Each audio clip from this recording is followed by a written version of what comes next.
Pinilit magmaneho mag-isa sa gitna ng bagyo habang nagle-labor dahil abala ang asawa ko sa pakikipagtalik sa kanyang kabit.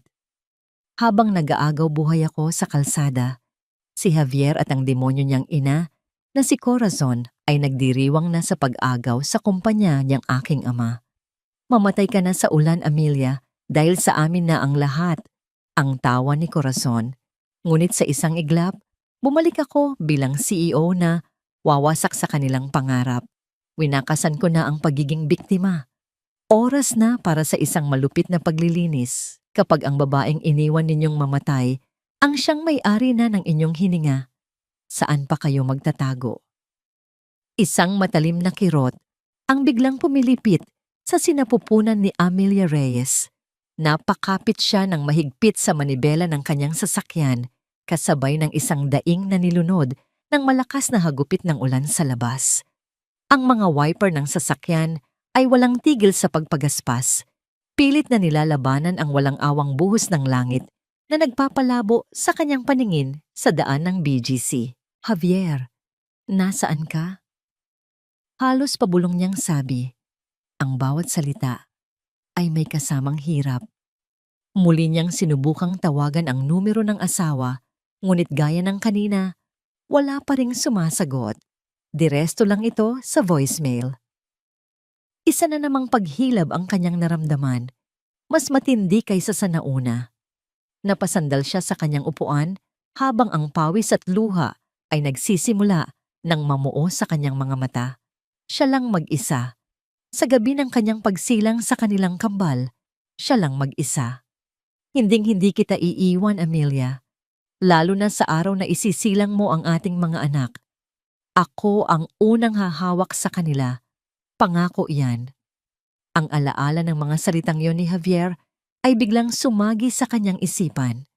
Naalala niya ang gabing iyon, ilang buwan na ang nakalipas. Nakahiga sila sa kanilang kama habang marahang hinihimas ni Javier ang kanyang lumalaking tiyan. Ang ngiti sa mga labi nito ay tila abot hanggang sa mga mata. Puno ng pagmamahal, puno ng pangarap para sa kanilang bubuuing pamilya. Ngunit ang matamis na alaalang yon ay biglang naging lason. Isang mapait na lason na kumalat sa buo niyang sistema, kasabay ng isa pang matinding paghilab. Nakarating siya sa emergency entrance ng St. Luke's Medical Center. Agad siyang sinalubong ng mga nurse na may dalang wheelchair. Sa kabila ng sakit, nagawa pa rin niyang kunin ang kanyang telepono mula sa bag. Kailangan niyang subukan ulit. Baka sakaling nagkaaberya lang. Baka sakaling nasa business trip talaga ito sa Japan, abala sa isang mahalagang meeting. Habang tinutulak siya papasok sa ospital, muli niyang dinial ang numero ni Javier. Walang sagot. Desperada, binuksan niya ang kanyang messaging app. At doon, sa gitna ng mga mensahe ng pangungumusta mula sa kanyang mga kaibigan, isang notifikasyon ang kumuha ng kanyang atensyon. Isang post kung saan nakatag ang pangalan ng isang kaibigan niya. Dahil sa kuryosidad, binuksan niya ito. Isang larawan. Ang mundo ni Amelia ay biglang tumigil sa pag-ikot. Ang ingay ng ospital ay nawala. Ang sakit ng kanyang katawan ay panandaliang naglaho. Ang tanging nakikita niya ay ang nasa screen ng kanyang telepono. Si Javier, nakangiti ng malapad, ang isang braso ay nakaakbay sa isang babae. Si Katrina Diaz, ang bago nitong executive assistant. Nasa likod nila ang mga nagniningning na ilaw ng Tokyo. Masaya sila. Mukha silang isang perpektong magkasintahan na nagbabakasyon. Ang kamay ni Javier ay hindi nakahawak sa tiyan ng asawang malapit ng manganak, kundi nakapatong sa baywang ng kanyang kalaguyo. Sa sobrang panginginig ng kanyang kamay, nabitawan niya ang telepono. Bumagsak ito sa sahig. Ang screen ay nagkaroon ng lamat na tila gagamba. Isang perpektong salamin ng kanyang puso sa mga sandaling iyon. Ma'am, okay lang po kayo? Tanong ng isang nurse, puno ng pag-aalala. Hindi sumagot si Amelia. Nakatingin lang siya sa kawalan. Ang sakit ng panganganak ay bumalik. 10 beses na mas matindi. Ngunit ngayon, May kasama na itong ibang klase ng sakit. Isang sakit na mas malalim, mas nakamamatay. Ang sakit ng katotohanan. Ang sakit ng pagtataksil. Dinala siya sa delivery room. Ang bawat sigaw niya ay hindi na lang dahil sa hirap ng pagsilang. Bawat sigaw ay sigaw ng galit, ng pighati, ng isang pusong pinagtaksilan sa pinakamasaklap na paraan. Ang mga doktor at nurse sa paligid niya ay mga anino na lang. Ang tanging malinaw sa isip niya ay ang imahe ni na Javier at Katrina na masayang magkasama habang siya ay nag-aagaw buhay para isilang ang kanilang mga anak. Pagkatapos ng ilang oras na tila walang katapusan, narinig niya ang unang iyak at pagkatapos ng ilang sandali, isa pang iyak. "Congratulations, Mrs. Santos. It's a boy and a girl. They're healthy," sabi ng doktor. Dinala ng nurse ang dalawang sanggol na nababalot ng puting lampin malapit sa kanya. Tiningnan ni Amelia ang kanilang mga mumunting mukha.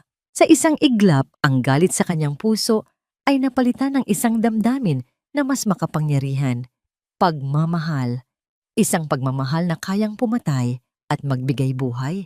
Sila ang kanyang lakas. Sila ang kanyang lahat. Hindi niya hahayaang pati sila ay saktan ng kanilang ama. Habang yakap ang dalawang sanggol, kinuha niya ang telepono mula sa nurse na dumampot nito kanina. Hindi niya pinansin ang basag na screen. May isang numero siyang tinawagan. Hindi ito ang numero ni Javier. "Attorney Romero," sabi niya sa kabilang linya. Ang boses niya ay pagod, ngunit walang bahid ng anumang luha. Ito ay malamig, matatag, at puno ng determinasyon. "Amelia, anong nangyari? Nasa ospital ka na ba?" "Yes," simpleng sagot niya. "The babies are here." "Congratulations! I'm so happy for you." "Thank you, attorney," sabi ni Amelia. Ang tono ay hindi nagbago. "Ituloy mo na ang plano." Natahimik ang abogado sa kabilang linya. "Are you sure? Ngayon na?" "Now," mariing sabi ni Amelia. "Activate everything. The prenuptial clauses, the corporate accounts, freeze all his assets. I want him to have nothing by sunrise. Absolutely nothing." Walang pag-aalinlangan sa kanyang boses. Ang babaeng minsan ay bulag sa pag-ibig ay namatay na sa gabing iyon. Ang isinilang, kasama ng kanyang mga anak, ay isang reyna na handang bawiin ang kanyang kaharian. Maya-maya, pumasok ang isang nurse na may dalang birth certificate forms. "Ma'am, ano po ang ipapangalan natin sa mga babies?" Malambing na tanong nito. Tumingin si Amelia sa labas ng bintana. Tumila na ang ulan. Ang madilim na kalangitan ay nagsisimula nang magpakita ng bahagyang liwanag ng bukang liwayway. Isang bagong simula.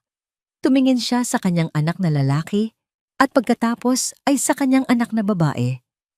Isang maliit na ngiti ang sumilay sa kanyang mga labi. Isang ngiting mapait ngunit puno ng layunin. "Pag-asa," sabi niya, tinutukoy ang kanyang anak na babae siya. "At ganti," pagpapatuloy niya habang hinahaplos ang pisngi ng kanyang anak na lalaki. Habang si Amelia Reyes ay tahimik na pinaplano ang kanyang paghihiganti mula sa isang silid sa ospital sa Maynila, ang araw sa Tokyo ay puno ng pangako at karangyaan para kay Javier Santos.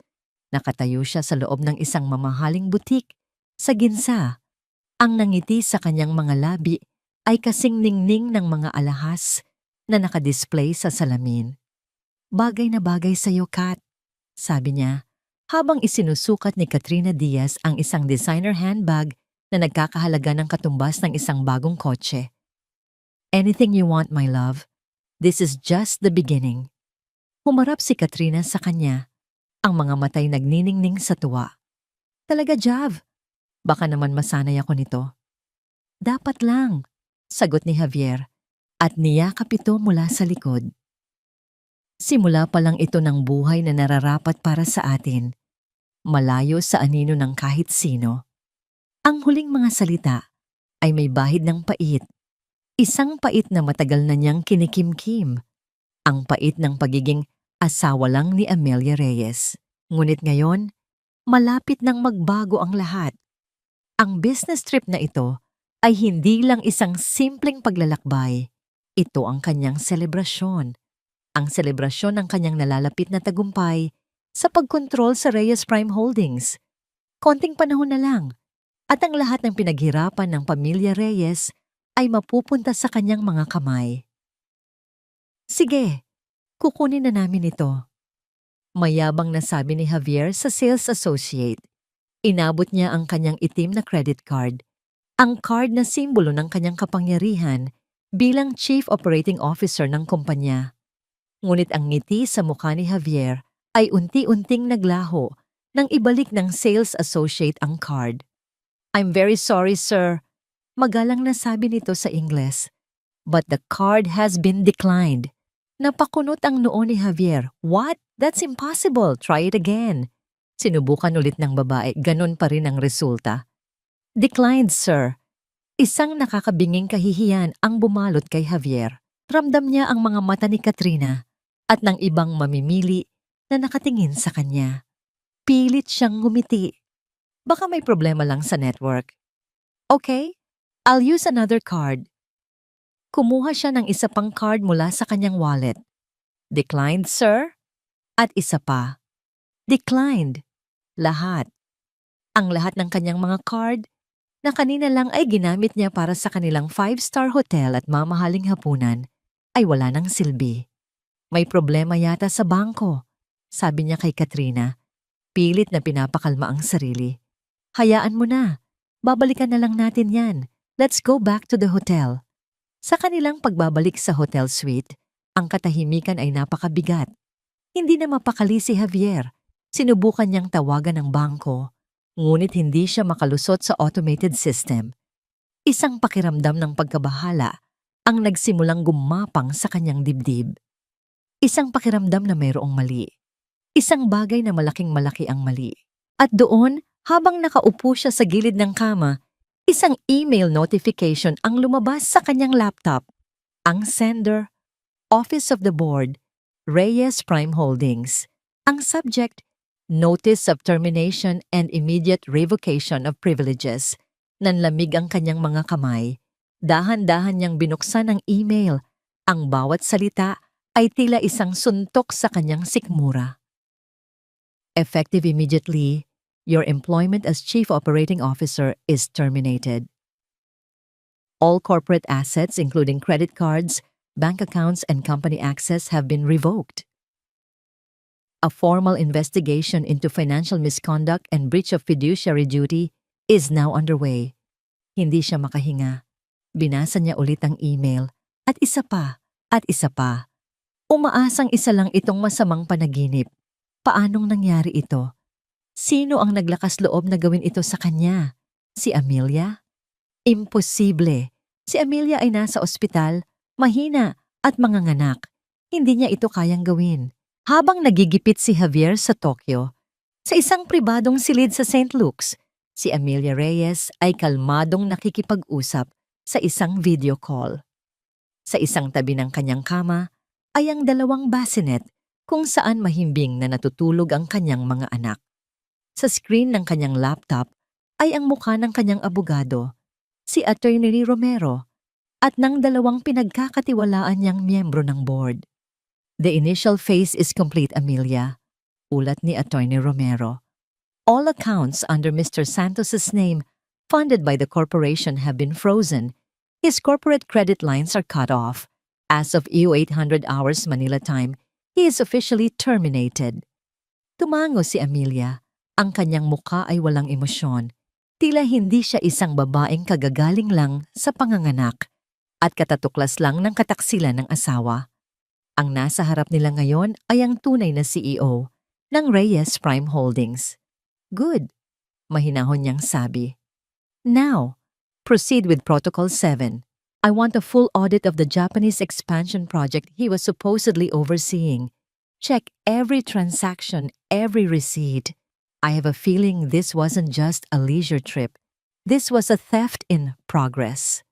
"Understood," Sagot ng isang board member. We will handle it. Thank you, sabi ni Amelia. Protect the company. Protect my father's legacy. I'll be back in the office sooner than you think. Pagkatapos ng tawag, ibinaba ni Amelia ang kanyang laptop. Tumingin siya sa kanyang mga anak, sina Pag-asa at Ganti. Ang kanyang puso ay kumirot, ngunit hindi dahil sa pighati. Ito ay dahil sa isang nag-aalab na pagmamahal at determinasyon. Natapos na ang pagiging biktima niya. Sa Tokyo, si Javier ay parang isang hayop na nakakulong sa hawla. Sinubukan niyang tawagan si Amelia. Ang numero nito ay hindi na makontak. Sinubukan niyang i-access ang kanyang online banking. Access denied. Sinubukan niyang tawagan ang kanyang sekretarya sa opisina. Hindi na siya sinasagot. Siya ay naputulan. Naputulan mula sa pera, sa kapangyarihan, sa lahat ng bagay na bumubuo sa kanyang pagkatao. Ang tanging natitira ay ang takot. Jav, anong nangyayari? Tanong ni Katrina, na kanina pa tahimik na nanonood. Hindi ko maintindihan. Hindi siya pinansin ni Javier. Ang kanyang isip ay naglalakbay sa iisang direksyon. May isang tao pa siyang matatakbuhan. Ang nag-iisang tao na palaging nariyan para ayusin ang kanyang mga pagkakamali. Nanginginig ang mga kamay na kinuha niya ang telepono at dinial ang isang numero sa Pilipinas. Nang may sumagot sa kabilang linya, ang kanyang boses ay basag at puno ng pagkasindak. Ma, sabi niya, ang kanyang boses ay tila sa isang batang nawawala. Ma, hindi ko matawagan si Amelia. Everything's blocked. Anong nangyayari? Ang paglabas ni Amelia sa ospital ay tahimik at walang anumang engrandeng pagsalubong. Isang itim na van na may tinted na salamin ang naghihintay sa kanya sa pribadong exit ng St. Luke's. Kasama niya ang 2 yaya at ang kanyang mga personal na bodyguard. Ang kambal, na mahimbing na natutulog sa kanilang mamahaling car seat carriers, ay maingat na inilipat sa sasakyan. Walang media, walang pamilya, walang asawa. Ito ay isang desisyon na siya mismo ang gumawa. Ang biyahe pa uwi sa mansyon ng mga Reyes sa Forbes Park ay mabilis at walang imik. Habang tinatahak nila ang pamilyar na daan, tinitingnan ni Amelia ang kanyang refleksyon sa madilim na bintana. Ang babaeng nakatingin pabalik ay pagod. May maitim na bilog sa ilalim ng kanyang mga mata at isang kaputlaan na hindi maitatago ng kahit anong pampaganda. Ngunit sa likod ng pagod na yon, may isang bagong apoy sa kanyang mga mata. Isang apoy na isinilang sa gitna ng unos at pagtataksil. Nang huminto ang sasakyan sa harap ng dambuhalang gate ng mansyon, bumukas ito ng walang anumang pagkaantala. Ngunit habang papalapit sila sa mismong pintuan ng bahay, isang pakiramdam ng lamig ang bumalot kay Amelia. Isang lamig na walang kinalaman sa aircon ng sasakyan. Walang mga katulong na nakalinya para salubungin ang pagbabalik ng kanilang ginang at ng mga bagong tagapagmana. Ang malawak na driveway ay tila isang disyerto. Inalalayan siya ng kanyang bodyguard na bumaba. Ang isang yaya ay maingat na binuhat ang carrier ni Pag-asa, habang ang isa naman ay kay Ganti. Naglakad si Amelia patungo sa malaking pintuan na gawa sa nara. Ang bawat hakbang ay mabigat ngunit puno ng layunin. Pagbukas ng pinto, isang nakabibinging katahimikan ang sumalubong sa kanila. Ang grand foyer na dati laging puno ng buhay at init ay tila malamig at walang kaluluwa. Itinayo niya ang kanyang likod. Ang pagod mula sa panganganak ay tila nawala. Pinalitan ng isang aura ng awtoridad na matagal na niyang hindi ipinapakita sa loob ng pamamahay na ito. Ito ang bahay ng kanyang ama. Ito ang kanyang kaharian. At sa gitna ng kanyang kaharian, nakatayo ang taksil, si Javier. Nakasuot pa rin ito ng mamahaling damit na isinuot nito mula sa Japan, ngunit ngayon ay gusot-gusot na. Ang kanyang buhok ay magulo at mayroong desperasyon sa kanyang mga mata na hindi pa nakikita ni Amelia kailanman. Mukha siyang taong nawalan ng lahat. At iyon nga ang nangyari. Amelia, Nagsimulang maglakad si Javier palapit sa kanya. Ang mga kamay ay nakaunat na, para bang gusto siyang yakapin. Ngunit bago pa man ito makalapit, itinaas ni Amelia ang isang kamay. Isang simpleng senyas, ngunit sapat na yon para mapahinto si Javier na para bang may isang pader na humarang sa kanya. "Huwag kang lalapit sa akin," sabi ni Amelia. Ang kanyang boses ay hindi malakas, ngunit ito'y matalas at malamig na tila yelo. Umaling-awngaw sa katahimikan ng foyer. "Amelia, please! Let me explain!" Nagmamakaawang sabi ni Javier. "It's not what you think. May nag-frame up sa akin. Sa atin." Hindi kumurap si Amelia. "Talaga? May nag-frame up din ba sa'yo sa mga litrato? May nag-frame up ba sa'yo para iwanan mo ang asawa mong manganganak na mag-isa?" "Hindi mo naiintindihan. Ginawa ko yon para sa atin. Para sa kinabukasan ng mga anak natin." Isang maikling tawa, walang anumang saya, ang kumawala sa mga labi ni Amelia. "Para sa mga anak natin? Huwag mong isubo ang pangalan ng mga anak ko, Javier, dahil wala kang karapatan." Biglang lumuhod si Javier sa malamig na marmol na sahig. Isang nakakaawang tanawin.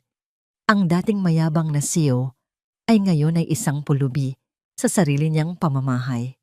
"Patawarin mo ako, Amelia. Mahal na mahal kita. Nagkamali ako, alam ko. Isang pagkakamali lang. Please, bigyan mo ako ng isa pang pagkakataon." Pinanood siya ni Amelia, walang bahid ng awa sa kanyang mga mata. Nakita niya hindi ang lalaking minahal niya, kundi isang ahas na nagbabalat kayo. "Tapos na tayo, Javier. Ang kasal natin, tapos na. Ang buhay mo sa ilalim ng bubong na ito, tapos na. Ang lahat ng may pangalan na Reyes na nakakabit sa'yo, tapo na. Hindi mo pwedeng gawin to sa akin." Sigaw ni Javier. Ang pagmamakaawa ay napalitan ng galit. "May karapatan ako dito, sa mga bata." "Wala kang kahit anong karapatan," mariing sagot ni Amelia. "Pinirmahan mo ang mga karapatan na yan noong pinili mong sumama sa babae mo." Sa gitna ng kanilang pagtatalo, isang boses ang pumutol sa tensyon.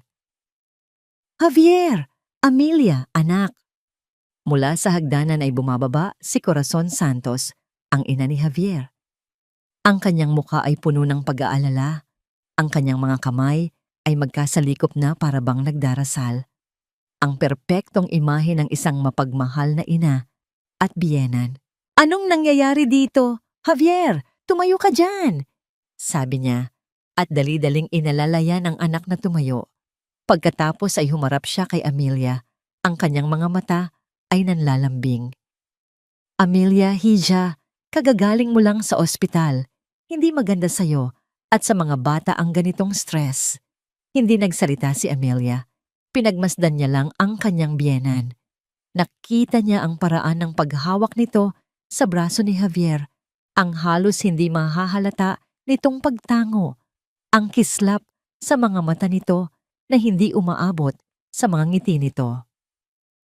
"Pasensya na, Corazon, pero kailangan nang umalis ng bisita," malamig na sabi ni Amelia. Nagulat si Corazon. "Bisita? Anak, asawa mo si Javier. Ama siya ng mga apo ko." "Guards!" tawag ni Amelia. Ang kanyang boses ay bahagyang lumakas. Agad na pumasok ang 2 bodyguard mula sa labas. "I-escort ninyo si Mr. Santos palabas ng aking pamamahay." Nanlaki ang mga mata ni Javier at Corazon. "You can't do this!" sigaw ni Javier. "Amelia, mag-isip ka," sabi ni Corazon. Ang boses ay may bahid na ng pagbabanta. Hindi sila pinansin ni Amelia. Tumingin siya sa isa pang katulong na nakatayo sa isang sulok. "Manang, pakikuha ang mga maleta ni Mr. Santos sa kwarto at dalhin dito." Ilang sandali lang, 2 mamahaling maleta ang inilapag sa sahig. Ang mga maletang ginamit ni Javier sa kanyang business trip sa Japan. Kinuha ng mga bodyguard si Javier sa magkabilang braso. Hindi na ito nanlaban. Ang lahat ng lakas ay tila nawala na sa kanyang katawan. Habang hinihila siya palabas, tumingin siya kay Amelia. Ang kanyang mga mata ay puno ng pinaghalong galit at hindi makapaniwalang pagtataka. Si Amelia ay nanatiling hindi matinag, yakap ang isa sa kanyang mga anak na nagsisimula ng magising. Nang maisara ang pinto, tanging si Amelia at si Corazon na lang ang naiwan sa foyer. Ang katahimikan ay mas mabigat kaysa kanina. Lumapit si Corazon kay Amelia. Ang nangiti sa kanyang mukha ay nawala na, pinalitan ng isang seryosong ekspresyon. Hinawakan niya ang braso ni Amelia. Ang kanyang pagkakahawak ay mahigpit. "Anak, pag-isipan mo," sabi niya sa isang boses na halos pabulong na, ngunit puno ng kahulugan. "Huwag kang gagawa ng isang bagay na pagsisisihan mo. Gawin mo ito para sa mga bata." Tumingin si Amelia sa mga mata ng kanyang biyenan. Sa mga sandaling iyon, wala siyang nakitang pag-aalala. Ang nakita niya ay isang babala, isang malamig at kinakalkulang banta. Isang biglaang kilabot ang gumapang sa kanyang likuran. Isang kilabot na mas malamig pa kaysa sa gabing siya'y nag-iisa sa gitna ng unos. Naintindihan niya, hindi si Javier ang kanyang tunay na kalaban. Ang digmaan ay ngayon palang nagsisimula. Ang mga salitang binitiwan ni Corazon para sa mga ay umalingaw-ngaw sa isipan ni Amelia hanggang kinagabihan. Hindi iyon isang payo, iyon ay isang hamon, isang deklarasyon na ang laban ay hindi pa tapos. Sa katunayan, ito ay nagsisimula pa lamang. Ang malambing na maskara ng kanyang biyenan ay tuluyan ng natanggal, at sa ilalim nito ay isang mukha na hindi pa niya nakikita dati. Malamig, tuso, at determinado. Kinagabihan, sa malawak na dining hall ng mansyon, ang katahimikan ay halos nakabibingi. Tanging ang mahinang kalansing ng kanilang mga kubyerto sa pinggan ang maririnig. Pinili ni Corazon na manatili sa mansyon, iginigiit na kailangan niyang bantayan ang kanyang mga apo, isang dahilan na alam ni Amelia ay isang malaking kasinungalingan. "Hindi ka ba kumakain, Hija?" Basag ni Corazon sa katahimikan. Ang kanyang boses ay bumalik sa pagiging malumanay, ngunit ang mga mata nito ay matalas na nakatitig kay Amelia. "Kailangan mong magpalakas para sa mga bata." Muli, ang mga salitang iyon. Ngumiti lang si Amelia ng manipis at nagpatuloy sa pagkain. Hindi niya bibigyan ng kasiyahan si Corazon na makita siyang apektado. "Alam mo, si Javier ay nag-aalala sa kanila." Pagpapatuloy ni Corazon na para bang nagkukwento lang. "Tumawag siya kanina, umiiyak. Miss na raw niya ang kanyang mga anak na ni hindi pa man lang niya nahahawakan." Dito na binitiwan ni Amelia ang kanyang kubyertos. Ang tunog nito sa plato ay mas malakas kaysa sa inaasahan. Tumingin siya ng diretso kay Corazon. Kung gusto niyang makita ang mga anak niya, sana ay hindi siya nagpunta sa Japan kasama ang babae niya. Isang malamig na ngiti ang sumilay sa labi ni Corazon.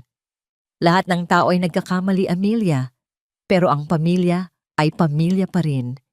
Ang dugo ay mas malapot kaysa sa tubig, at si Javier, sa ayaw at sa gusto mo, ay may karapatan pa rin sa yaman na ito. Pinaghirapan niya ang posisyon niya sa kumpanya. Ang posisyon na ibinigay ko sa kanya, mabilis na pagtatama ni Amelia, at ang posisyon na ako rin mismo ang bumawi. Isang desisyon na ginawa mo ng padalos-dalos habang ikaw ay nasa gitna ng emosyonal na paghihirap. Ganti ni Corazon. Hindi iyan magiging magandang tingnan sa mata ng Board of Directors. Natapos na ang hapunan. Ang bawat salita ay tila isang patalim na ibinabato sa isa't isa. Malinaw na kay Amelia na hindi lang basta paghihiganti sa anak ang habol ni Corazon. May mas malalim itong motibo. Nang gabing iyon, hindi mapakali si Amelia. Pagkatapos niyang siguraduhin na mahimbing ang tulog ng kambal sa kanilang nursery, nagtungo siya sa library ng kanyang yumaong ama. Ito ang sentro ng kapangyarihan ng pamilya Reyes. Ang lugar kung saan isinilang ang lahat ng mga plano at tagumpay ng kanilang kumpanya. Binuksan niya ang kanyang laptop at inaccess ang security system ng buong mansyon. May kutob siyang hindi maganda. Isa-isa niyang pinanood ang mga recording mula sa mga nakaraang araw, partikular na noong wala siya. At doon niya nakita. Isang gabi, habang nasa ospital pa siya, ang kamera sa labas ng library ay nakunan si Corazon. Hating gabi, maingat itong lumingon-lingon bago nito binuksan ang pinto ng library gamit ang isang susi. Isang susi na hindi dapat nito pagmamay-ari. Mabilis na ni-review ni Amelia ang footage sa loob. Nakita niya si Corazon na nagtungo sa lumang safe ng kanyang ama. Isang safe na naglalaman ng mga luma at sensitibong dokumento ng pamilya. Nakita niya itong binuksan iyon nang walang kahirap-hirap na para bang alam na alam nito ang kombinasyon. Kumuha ito ng ilang mga folder, mabilis na kinuhanan ng litrato, ang mga nilalaman, gamit ang telepono nito, at maingat na ibinalik ang lahat sa dati. Nalamig si Amelia. Hindi iyon simpleng pagnanakaw. Iyon ay pangangalap ng impormasyon, pangangalap ng armas para sa isang digmaan. Kinabukasan, ang kanyang hinala ay nagkatotoo. Nakatanggap siya ng isang tawag mula sa isa sa mga loyalista ng kanyang ama sa kumpanya. Ma'am Amelia, sabi ng boses sa kabilang linya, gusto ko lang po kayong i-update. Si Mrs. Corazon Santos po ay nag-set ng isang private lunch meeting kasama ang ilan sa mga minor stockholders, ang mga pamilyang matagal nang may koneksyon sa mga Santos. Napatango si Amelia, ang mga galaw ng ahas. I understand. Thank you for the information. Keep me posted. Alam na niya ang ginagawa ni Corazon. Iniisa-isa nitong kinakausap ang mga miyembro ng board at mga shareholders, ginagamit ang mga lumang alyansa at marahil, ang mga impormasyong ninakaw nito mula sa safe ng kanyang ama para lasunin ang isip ng mga ito laban sa kanya. Ipinipinta siya nito bilang isang babaeng unstable, padalos-dalos, at hindi karapat-dapat mamuno. Habang iniisip niya ang kanyang susunod na hakbang, tumunog ang kanyang telepono. Numero ni Attorney Romero. Amelia, sabi ng abogado, ang kanyang boses ay seryoso. I have urgent news. What is it, attorney? Tanong ni Amelia habang kinakabahan. Corazon Santos, through her legal counsel, has just filed a formal motion. Paliwanag ng abogado. She is petitioning for an emergency board meeting. Natahimik si Amelia. On what grounds? To formally challenge your capability as acting CEO, sagot ni Attorney Romero. She is citing erratic and emotionally driven behavior detrimental to the company's stability. Amelia, she is coming for your seat. Napatingin si Amelia sa bintana, sa malawak na hardin na itinayo ng kanyang ama. Ang digmaan ay wala na sa mga anino. Dinala na ito ni Corazon sa mismong pintuan ng kanyang kaharian at kailangan niyang maging handa. Ang boardroom ng Reyes Prime Holdings ay isang malamig at tahimik na lugar.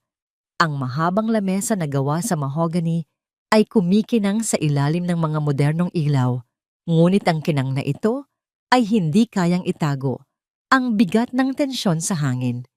Sa magkabilang dulo ng lamesa, nakaupo ang dalawang reyna ng magkaibang kaharian. Si Amelia, sa upuan ng CEO, nakasuot ng isang navy blue power suit na sumisimbolo sa kanyang awtoridad. At si Corazon sa kabilang dulo, bihis na tila isang nagluluksa ngunit marangal na matriarch, ang kanyang bawat galaw ay kalkulado. Sa pagitan nila ay ang mga miyembro ng board, mga matatandang lalaki at ilang babae, na ang mga muka ay mga blangkong pader. Mahirap basahin kung kaninong panig sila kumakampi. Good morning, panimula ni Amelia. Ang kanyang boses ay kalmado at matatag. Walang bakas ng personal na problemang pinagdadaanan. Thank you for attending this emergency meeting. Let's not waste any time. I know you all have questions regarding the recent leadership transition.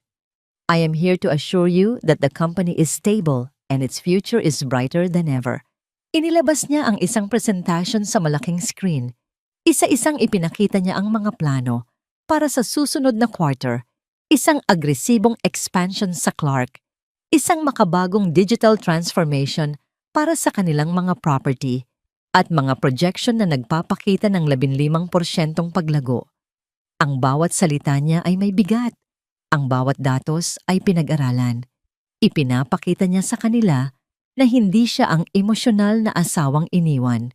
Siya ang anak ng yumaong, si Don Ricardo Reyes.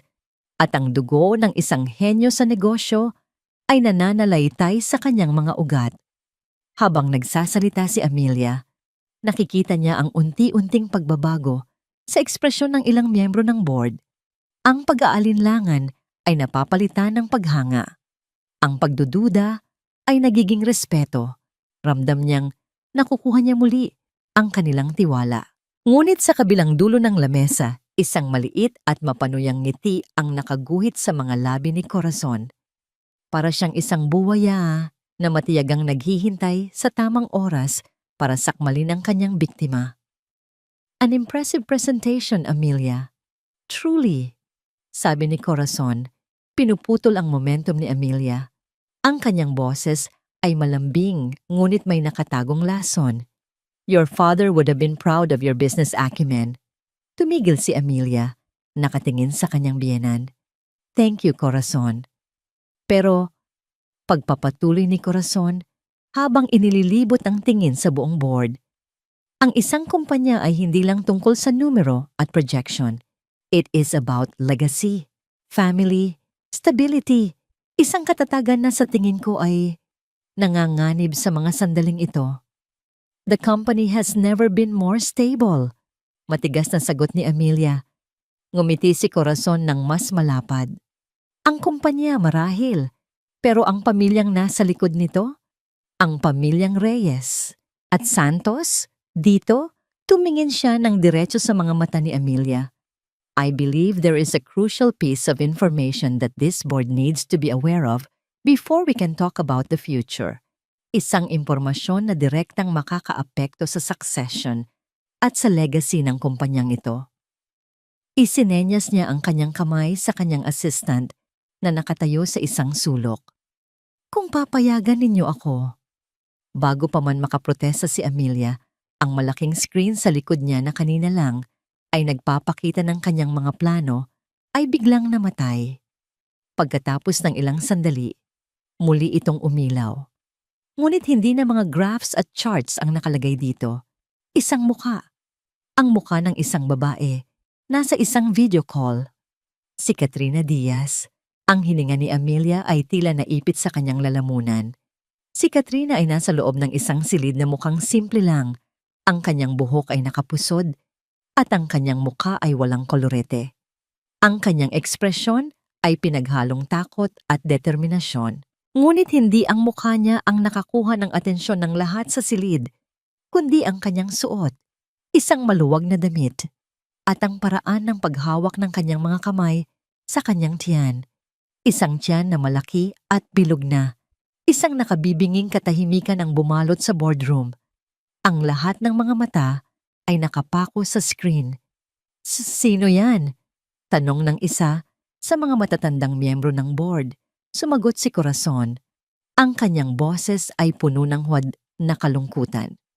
Siya si Miss Katrina Diaz at mayroon siyang mahalagang sasabihin sa ating lahat. Sa screen, huminga ng malalim si Katrina bago magsalita. Ang kanyang boses ay nanginginig.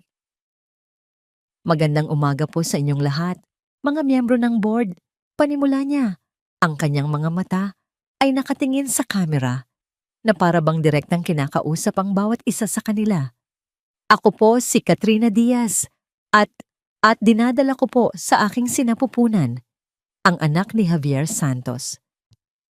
Kung may pumatak na karayom sa sahig ng silid na yon, siguradong maririnig ito ng lahat. Ang mga salita ay tila isang bomba na sumabog sa gitna nila. Ang mundo ni Amelia ay gumuho. Muli. Ang sakit na naramdaman niya sa ospital ay bumalik. mas matindi dahil ngayon ang kanyang kahihiyan at pagdurusa ay isinasa himpapawid sa harap ng mga taong kailangan niyang patunayan.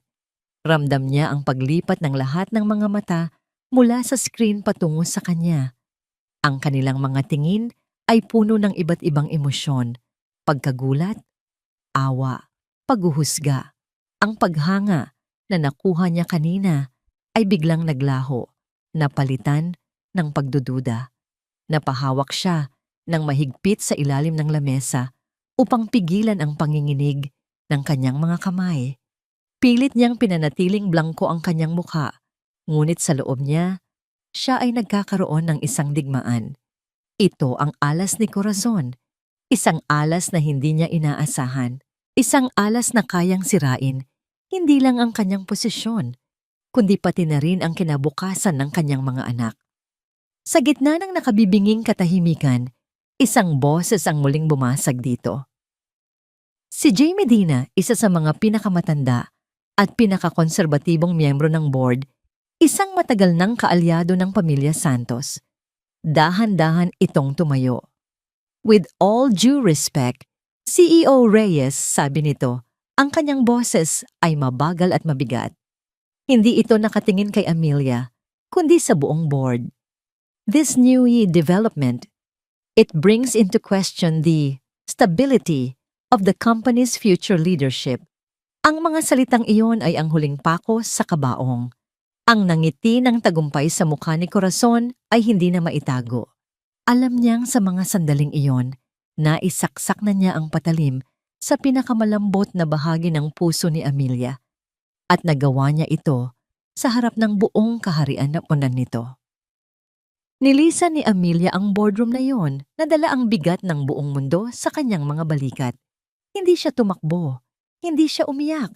Naglakad siya ng tuwid, ang kanyang ulo ay nakataas, kahit naramdam niya ang bawat mapanuring tingin na tumatagos sa kanyang likuran.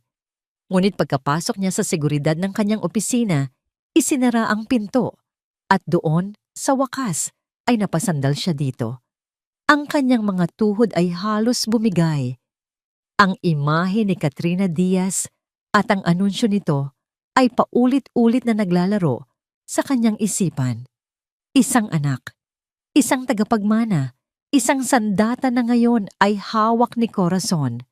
Naramdaman niyang nasusukol siya na ang mga pader ay papalapit sa kanya.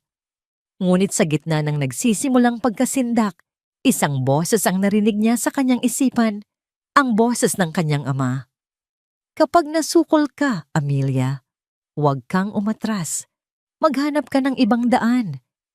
Kinuha niya ang kanyang telepono, hindi para tawagan ang kanyang abogado, kundi isang luma at halos nakalimutan ng numero. Ito ay ang numero ni Mang Jun, ang dating kanang kamay at pinagkakatiwalaang tagapayo ng kanyang ama. Isang matandang lalaki na nagretiro na ilang taon na ang nakalipas, ngunit nananatiling pinakamatapat na kaalyado ng pamilya.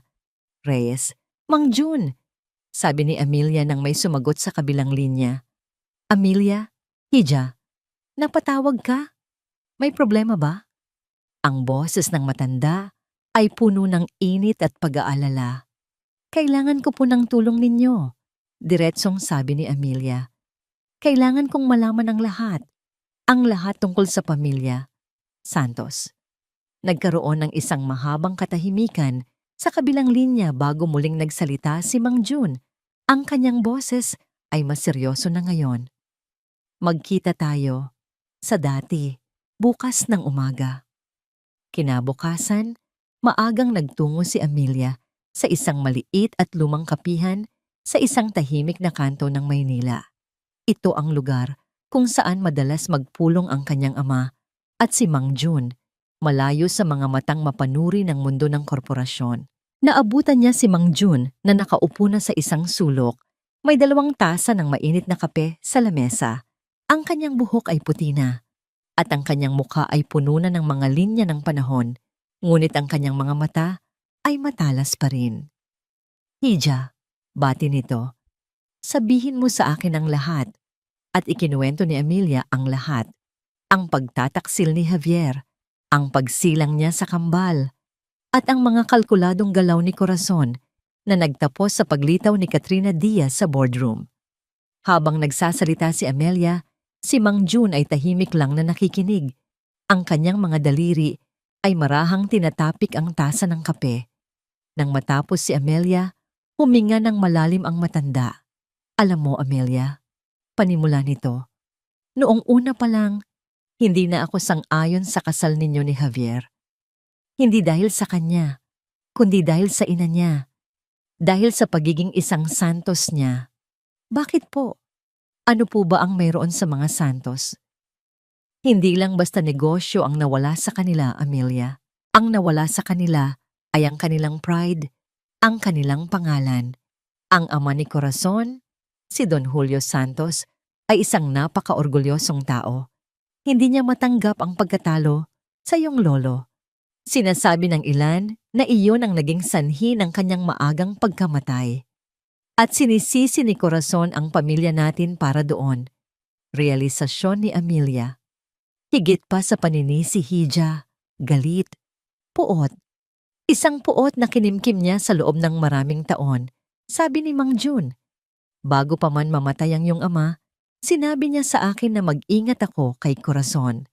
May kutob siya na ang kabaitan na ipinapakita nito ay isang maskara lamang. Ang kasal ninyo ni Javier. Hindi iyon isang unyon ng pag-ibig para sa panig nila. Iyon ay isang paraan para makapasok muli sa mundo natin. Isang Trojan horse. Ang mga salita ni Mang Jun ay tila mga piraso ng isang puzzle na ngayon ay nabubuo sa isipan ni Amelia. Ang lahat ng maliliit na bagay na hindi niya pinansin noon, ang mga kakaibang komento ni Corazon, ang labis nitong interes sa operasyon ng kumpanya, ang pagiging malapit nito sa mga kalaban ng kanilang pamilya, lahat ay may kahulugan na ngayon.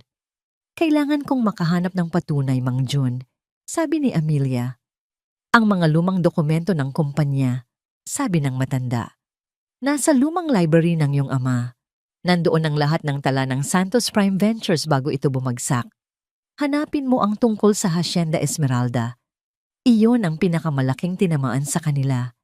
Iyon ang kanilang korona na nawala. Pagka-uwi sa mansyon, diretso si Amelia sa library ng kanyang ama. Ito ay isang silid na bihirang pasukin ng kahit sino. Ang amoy ng mga lumang libro at kahoy ay bumalot sa kanya. Nagtungo siya sa isang hilera ng mga filing cabinet na gawa sa bakal sa likurang bahagi ng silid. Sa ilalim ng letrang S, nakita niya ang isang makapal at maalikabok na folder. Ang label, Santos Prime Ventures, Acquisition and Liquidation Files. Binuksan niya ito. Sa loob ay mga lumang kontrata, mga legal na dokumento, at mga liham. At doon, sa gitna ng lahat, nakita niya ang isang file na may markang Hacienda Esmeralda. Habang binabasa niya ang mga dokumento, isang malamig na katotohanan ang gumuhit sa kanyang isipan. Ang Hacienda Esmeralda ay hindi lang isang simpleng ari-arian. Ito ang ancestral home ng mga Santos, isang malawak na lupain na ipinagmamalaki ng kanilang angkan sa loob ng maraming henerasyon at ang kanyang lolo, sa isang matalinong ngunit walang awang business move, ay nakuha ito sa kanila. Ang lupain kung saan nakatayo ngayon ang isa sa mga pinakamatagumpay na commercial developments ng Reyes Prime. Sa ilalim ng mga dokumento, may isang lumang sobre. Binuksan niya ito. Sa loob ay isang kupas na litrato. Isang batang babae, marahil ay nasa 20 taong gulang, nakatayo sa harap ng isang luma ngunit marangyang bahay. Ang kanyang mukha ay bata pa, ngunit ang kanyang mga mata?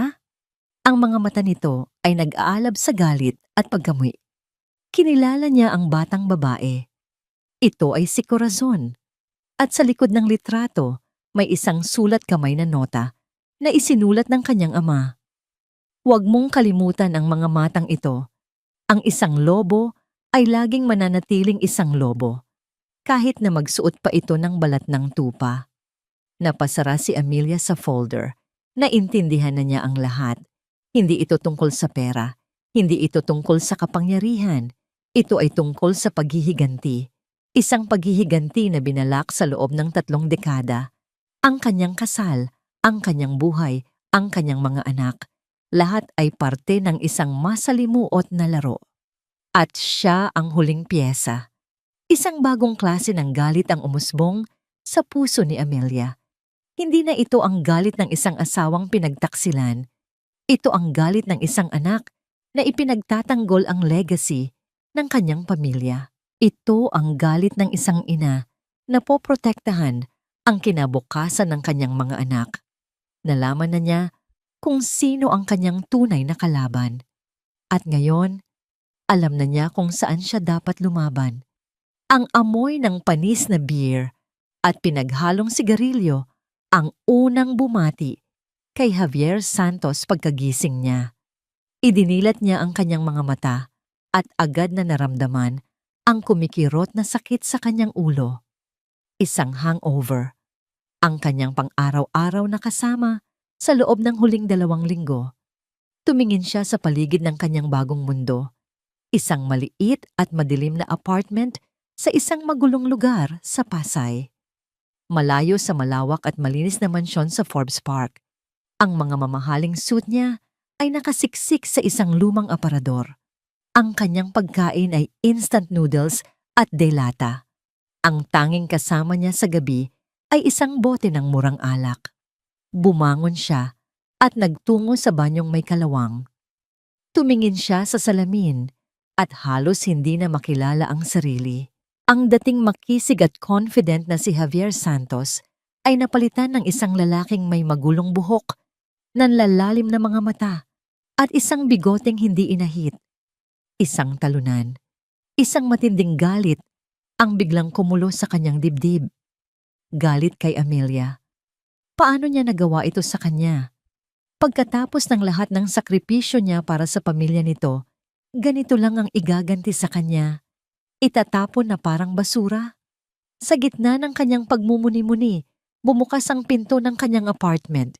Hindi ito kumakatok. Dire-diretso lang itong pumasok. Si Corazon. Napatayo ng tuwid si Javier na para bang isang batang nahuli sa kalokohan. Tiningnan siya ng kanyang ina mula ulo hanggang paa.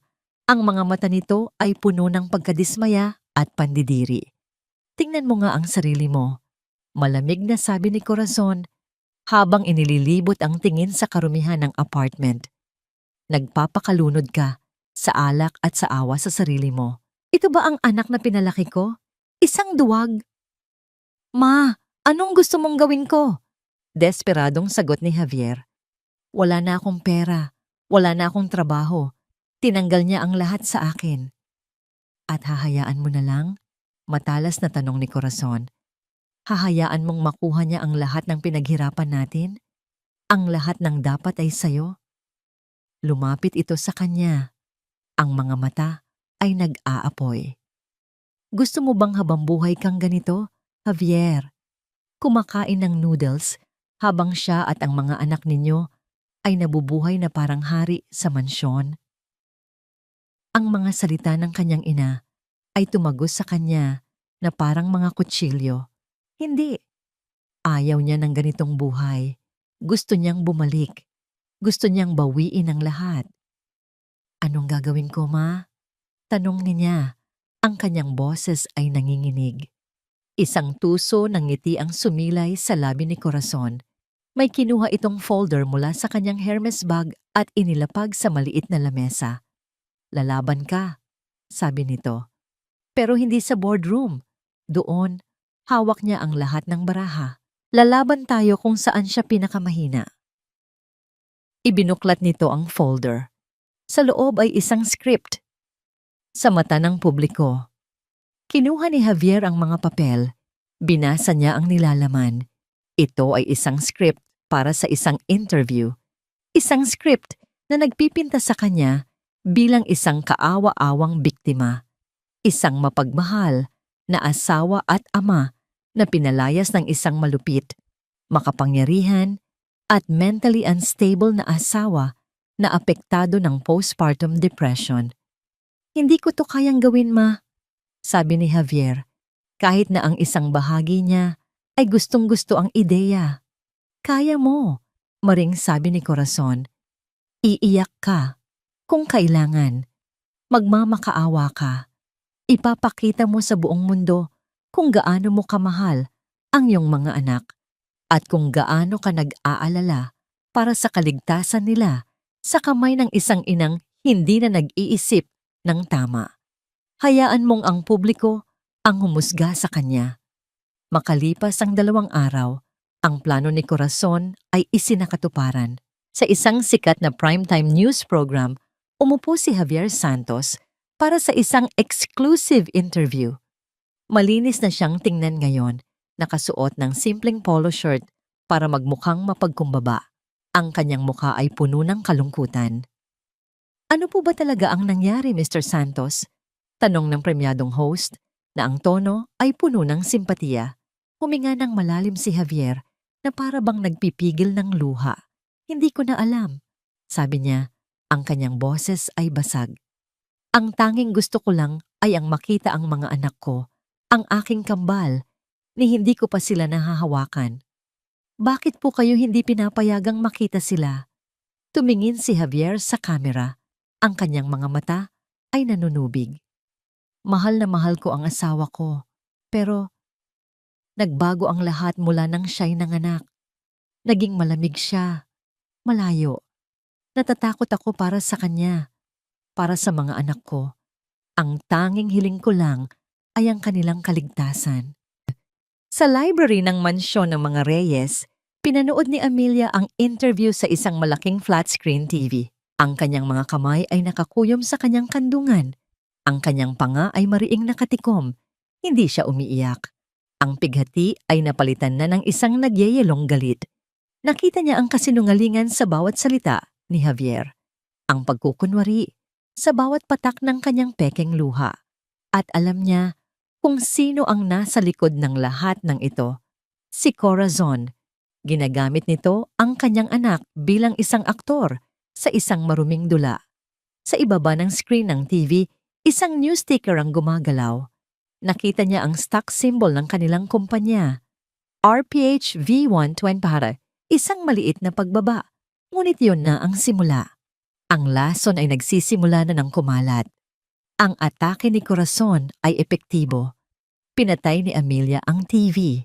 Ang katahimikan ng library ay mas mabigat kaysa dati. Kailangan niyang gumawa ng paraan. Kailangan niyang protektahan ang kumpanya, ang kanyang pangalan, at higit sa lahat, ang kanyang mga anak. Habang siya'y malalim na nag-iisip, tumunog ang kanyang personal na telepono. Isang hindi rehistradong numero. Nag-aalangan man, sinagot niya ito. Hello? Good afternoon. Am I speaking with Mrs. Amelia Reyes Santos?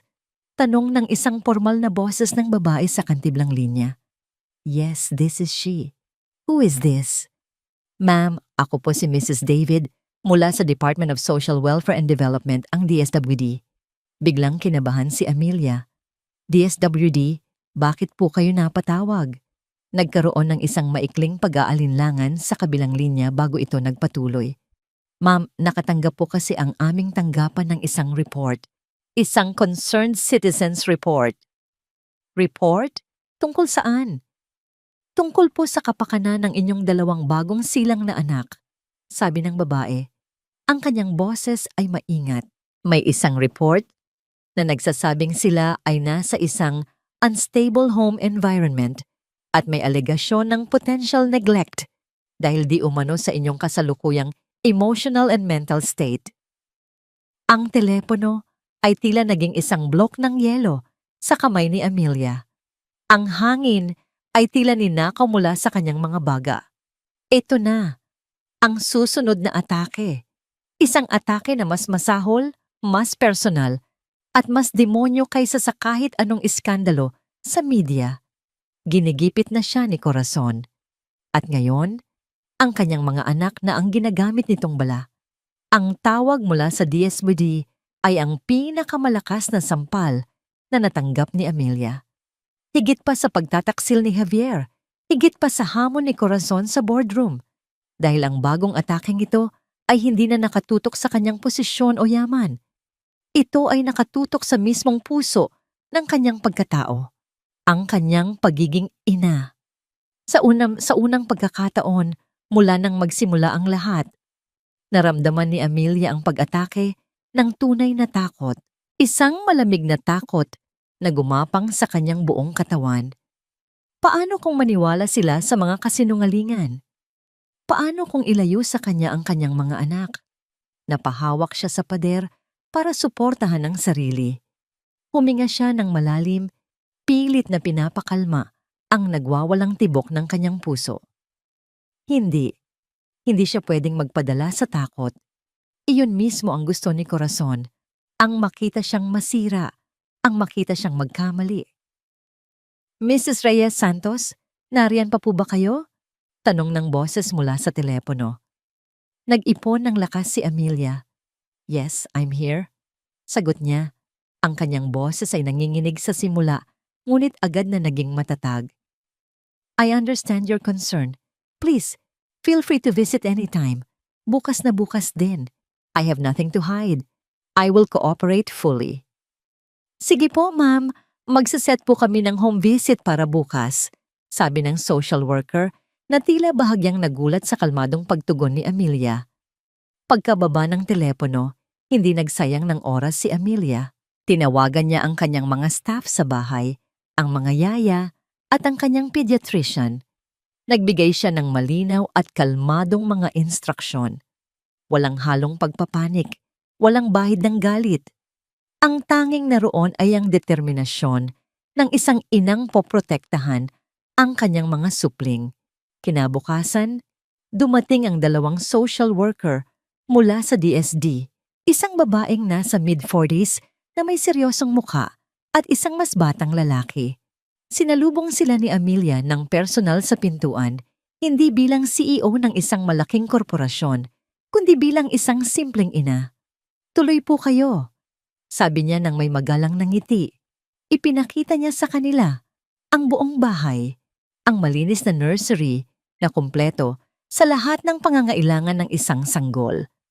Ang mga logbook ng pagpapakain at pagpapalit ng diaper na metikulosong sinusulat ng mga yaya. Ipinakita niya ang mga pagkain na inihahanda para sa kanya ng kanyang personal chef, mga pagkaing masustansya para sa isang nagpapasusong ina. Ipinakausap niya sa kanila ang pediatrician ng kambal sa telepono na nagpatunay na ang mga bata ay malusog, inaalagaan ng mabuti, at nakakatanggap ng lahat ng kailangan nilang atensyon.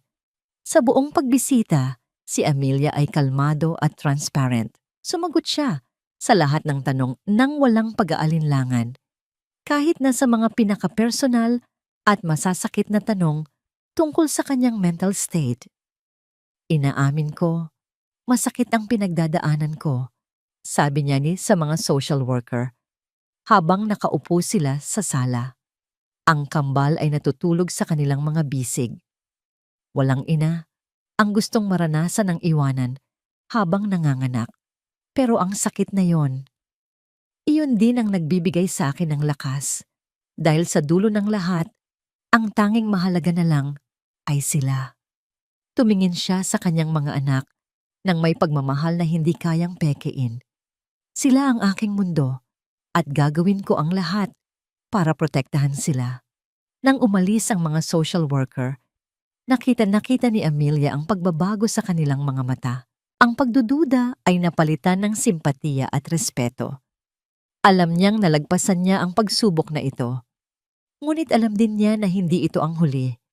Ang atake ni Corazon ay nag-iwan sa kanya ng isang malinaw na aral.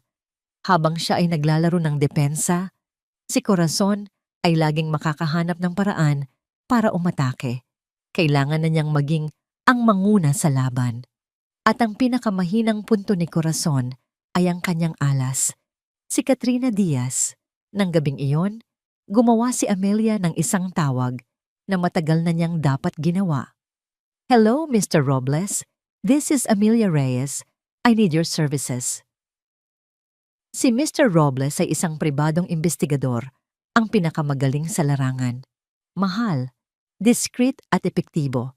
Dati siyang pulis, Kaya alam niya ang pasikot-sikot ng paghahanap ng mga lihim na itinatago sa dilim.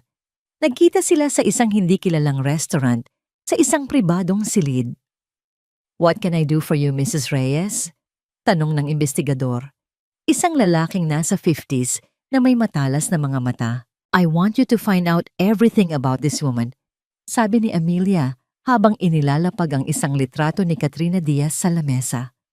Her past, her present, her friends, her enemies, her finances, her relationships, everything. Lalo na ang tungkol sa pagbubuntis niya. There's something about it that doesn't feel right. "Understood," sabi ni Mr. Robles, kinuha ang litrato. "I want you to be discreet. Walang dapat makaalam nito, lalo na ang pamilya Santos." "That's my specialty, ma'am," sagot ng investigador. Lumipas ang ilang araw. Ang media frenzy na dulot ng interview ni Javier ay unti-unting humupa. Ang resulta ng DSWD visit ay naging paborable kay Amelia, na nagsara sa issue ng child neglect. Ngunit sa loob ng kumpanya, ang tensyon ay nananatili. Ang botohan para patalsikin siya ay papalapit na. Isang gabi, habang tinutulungan niya ang yaya na patulugin si Ganti, tumunog ang kanyang burner phone, isang teleponong para lamang sa komunikasyon niya kay Mr. Robles. "May nakuha na ako," sabi ng investigador sa kabilang linya. "What is it?" Mabilis na tanong ni Amelia. "Sinundan ko si Miss Diaz sa kanyang regular check-up sa isang kilalang obstetrician sa Makati. Everything seems legitimate. Pero napansin kong pagkatapos ng check-up, hindi siya umuwi agad. Nagpunta siya sa isang maliit at hindi kilalang klinika sa Quezon City." Napakunot ang noo ni Amelia. "Anong klaseng klinika?" "It's a small diagnostic clinic. Walang pangalan. Hindi mukhang pangmayaman," paliwanag ni Mr. Robles. "Nagduda ako kaya't naghintay ako. Pagkaalis niya, nagawan ko ng paraan para makapasok. It turns out, she had another test done there. A non-invasive prenatal paternity test." Biglang tumigil sa pagtibok ang puso ni Amelia. Isang paternity test? Bakit siya gagawa niyon kung sigurado siyang si Javier ang ama? "Exactly my question, ma'am," sabi ni Mr. Robles. "That's not all." "What else?" "I've been tailing her for days. Regular siyang pumupunta sa isang coffee shop sa BGC, pero hindi para magkape. Meron siyang kinakatagpo doon." "Sino?" tanong ni Amelia. Ang kanyang boses ay puno ng pananabik. Isang email notification ang pumasok sa kanyang telepono. Isang mensahe mula kay Mr. Robles. Naglalaman ito ng isang litrato, kuha mula sa malayo gamit ang isang telephoto lens.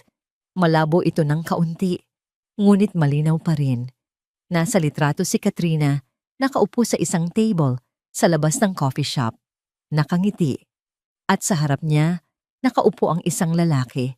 Nakatalikod ito sa kamera, ngunit may hawak itong kamay ni Katrina sa ibabaw ng lamesa. Ang paraan ng paghawak nila sa isa't isa ay hindi para sa magkaibigan lang. Ito ay para sa magkasintahan. "Kilala niyo po ba yan, ma'am?" tanong ni Mr. Robles sa telepono. Hindi sumagot si Amelia. Nakatitig lang siya sa lalaki sa litrato. Hindi niya kilala ang mukha nito, ngunit pamilyar sa kanya ang suot nitong relo. Isang mamahaling Patek Philippe. Isang relo na nakita na niya dati. Saan nga ba? At biglang nagliwanag ang lahat. Sa isang corporate event. Isang taon na ang nakalipas. Ang relo na yon ay pagmamay-ari ng isa sa mga pinakabatang miyembro ng board ng Reyes Prime Holdings. Isang miyembro ng board na bumoto, pabor sa mosyon ni Corazon na magkaroon ng emergency meeting. Ang lalaking yon ay hindi si Javier. Ang araw ng botohan ay dumating. Ang hangin sa labas ng boardroom ay mas mabigat at mas malamig kaysa dati. Ang mga miyembro ng board ay isa-isang dumating, ang kanilang mga muka ay seryoso at hindi mababasa. Ang bawat isa ay tila naglalakad papasok sa isang arena kung saan dalawang gladyador ang maglalaban hanggang kamatayan. Sa isang sulok, nakatayo si Corazon Santos na papaligiran ng kanyang mga kaalyado. Ang kanyang suot ay itim pa rin, ngunit ngayon, Meron itong isang aura ng nalalapit na tagumpay. Si Javier ay nasa kanyang tabi, mukhang mas presentable ngayon, ngunit ang kanyang mga mata ay mailap. Umiiwas sa tingin ng kahit sino. Para siyang isang tau-tauhan na naghihintay ng hudyat mula sa kanyang amo. Nang bumukas ang pinto sa kabilang dulo ng hallway, lahat ng ulo ay lumingon. Pumasok si Amelia. Hindi siya nakasuot ng madilim na kulay. Ang suot niya ay isang puting-puting pantsuit. Malinis, matapang. Ang kanyang buhok ay maayos na nakatali sa likod. At ang kanyang makeup ay simple, ngunit nagpapatingkad sa determinasyon sa kanyang mga mata. Sa kanyang paglalakad, tila siya ang liwanag sa madilim na koridor na yon. Hindi siya mukhang isang biktima na handa ng hatulan. Mukha siyang isang reyna na handang bawiin ang kanyang trono. Naglakad siya ng diretso, hindi pinapansin ang mga bulungan, hindi tinitingnan sina Corazon at Javier. Umupo siya sa kanyang pwesto sa dulo ng lamesa, ang upuan ng CEO, at inilapag ang isang manipis na folder sa harap niya. Iyon lang ang dala niya. Magsimula na tayo, sabi ng chairman of the board. Si G. Medina ang matandang kaalyado ni Corazon. Salamat, Mr. Chairman, sabi ni Corazon na agad na tumayo. Mga kasama, alam nating lahat kung bakit tayo naririto. Hindi ito isang bagay na gusto nating gawin, ngunit isang bagay na kailangan nating gawin para sa kapakanan ng Reyes Prime Holdings. Nagsimula siyang magsalita. Ang kanyang boses ay puno ng huwad na pag-aalala. Binanggit niya ang biglaang pagbabago sa pag-uugali ni Amelia. Ang padalos-dalos na desisyon na patalsikin si Javier ng walang tamang proseso. Ang iskandalo na nilikha nito na nakaapekto sa presyo ng kanilang mga stock. Ang bawat salita ay isang patutsada, isang pag-atake na nakabalot sa pekeng pagmamalasakit. Ang kumpanyang ito ay nangangailangan ng isang leader na matatag, isang leader na hindi nadadala ng personal na emosyon, isang leader na kayang protektahan ang pangalan at legacy ng pamilya. Pagtatapos niya, habang tinitingnan si Amelia. Sa kasamaang palad, sa tingin ko, si Mrs. Amelia Reyes ay hindi na ang leader na yon. Umupo si Corazon. Ang kanyang mukha ay nagpapahayag ng isang tagumpay. Ramdam niya na nakuha na niya ang boto ng mayorya. Tumingin ang lahat kay Amelia. Naghihintay ng kanyang depensa, naghihintay ng kanyang mga luha, ng kanyang mga paliwanag. Ngunit hindi iyon ang ibinigay ni Amelia. Dahan-dahan siyang tumayo. Inilibot niya ang kanyang tingin sa bawat miyembro ng board. Tinititigan ang bawat isa sa kanila sa mata. Salamat sa iyong pagmamalasakit, Corazon. Panimula niya, ang kanyang boses ay kalmado, ngunit may pahiwatig ng bakal. Totoo ang lahat ng sinabi mo. Ako ay isang babaeng emosyonal. Ako ay isang inang nasaktan. Ako ay isang asawang pinagtaksilan. Isang bulungan ang maririnig sa silid. Pero hindi ako narito para idepensa ang aking sarili. Pagpapatuloy niya. Dahil ang isyong ito ay hindi na tungkol sa akin, o sa asawa ko, o sa kabit niya. Ito ay tungkol sa isang mas malaki at mas matagal ng issue. Isang issue ng paghihiganti. Binuksan niya ang folder sa kanyang harapan, ngunit wala siyang binasa. Hindi ko na kayo pag-aaksayahan ng oras sa mga numero at projection, sabi niya. Sa halip, gusto kong magkwento. Isang maikling kwento. Isinenyas niya ang kanyang kamay sa technician sa sulok ng silid. Ang malaking screen sa likod niya ay umilaw. Ito ay isang kwento tungkol sa dalawang pamilya, ang mga Reyes at ang mga Santos, sabi ni Amelia, habang ang screen ay nagpapakita ng mga lumang litrato ng kanyang lolo at ni Don Julio Santos noong sila ay mga batang negosyante pa. Ikinuwento niya ang kanilang pagkakaibigan na nauwi sa matinding kompetisyon. Ikinuwento niya ang pagbagsak ng Santos Prime Ventures at pagkatapos, isang dokumento ang lumitaw sa screen, ang deed of sale para sa Hacienda Esmeralda. At ito sabi ni Amelia, habang ang isang kupas na litrato ay lumitaw sa screen, ay ang larawan ng isang batang babae na nangako sa kanyang sarili na gagawin niya ang lahat para mabawi ang nawala sa kanila.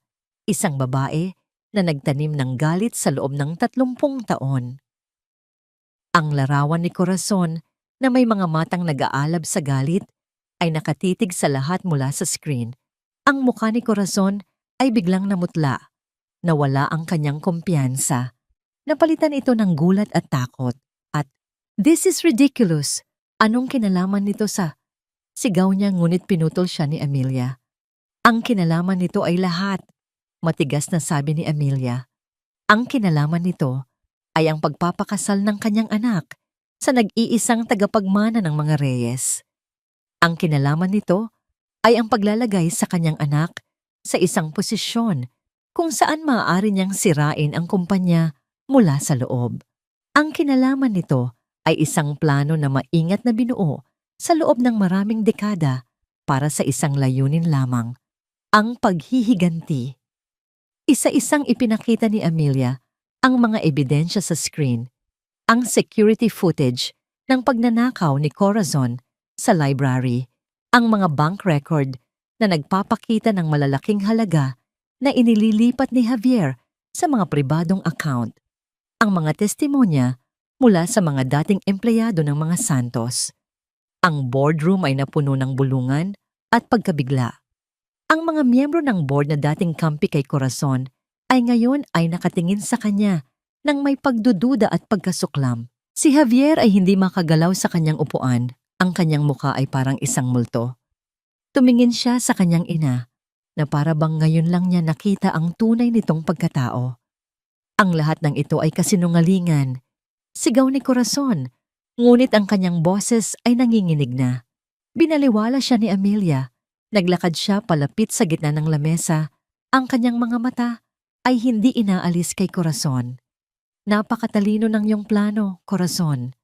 Halos perpekto," sabi ni Amelia. Ang kanyang boses ay mapanganib na kalmado. "Ginamit mo ang anak mo. Ginamit mo ako. Ginamit mo ang aking mga anak. At ginamit mo ang iyong huling alas para siguraduhin ang iyong tagumpay."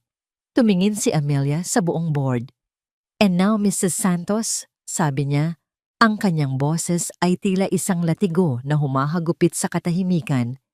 "Would you like to tell the board about your final asset, the heir?" Ang tanong ay nakabitin sa hangin, puno ng lason at pangako.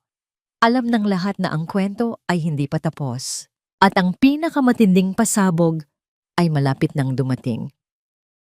Ang tanong ni Amelia ay nanatiling nakabitin sa hangin, isang matalim na espada na nakatutok sa leeg ni Corazon. Ang mukha ni Corazon ay nagpapalit-palit mula sa pamumutla hanggang sa pamumula. Ang kanyang bibig ay bumubukas at sumasara, ngunit walang salitang lumalabas. Wala na siyang masabi. Nahuli na siya. Ngunit hindi pa tapos si Amelia. Kung sisirain niya ang kanyang kaaway, sisiguraduhin niyang magiging abo ito. "Since you seem to be at a loss for words, Corazon," malamig na sabi ni Amelia habang bumabalik sa kanyang upuan, "allow me to continue the story." Muli siyang sumenya sa technician. Ang imahe ni Corazon sa screen ay napalitan. Isang bagong larawan ang lumitaw. Ang larawan ni Katrina Diaz na nakangiti, na kinunan ni Mr. Robles sa coffee shop, at sa tapat niya ang lalaking nakatalikod. "This," sabi ni Amelia, "is Katrina Diaz, the mother of the supposed Santos heir." At ang lalaking kasama niya, well, let's just say he's not Javier Santos. Isang bagong dokumento ang lumitaw sa screen, isang medical report. Simple lang ang itsura nito, ngunit ang mga salitang nakasulat dito ay may bigat ng isang hatol. Prenatal paternity test result. Alleged. Father, Javier S. Santos.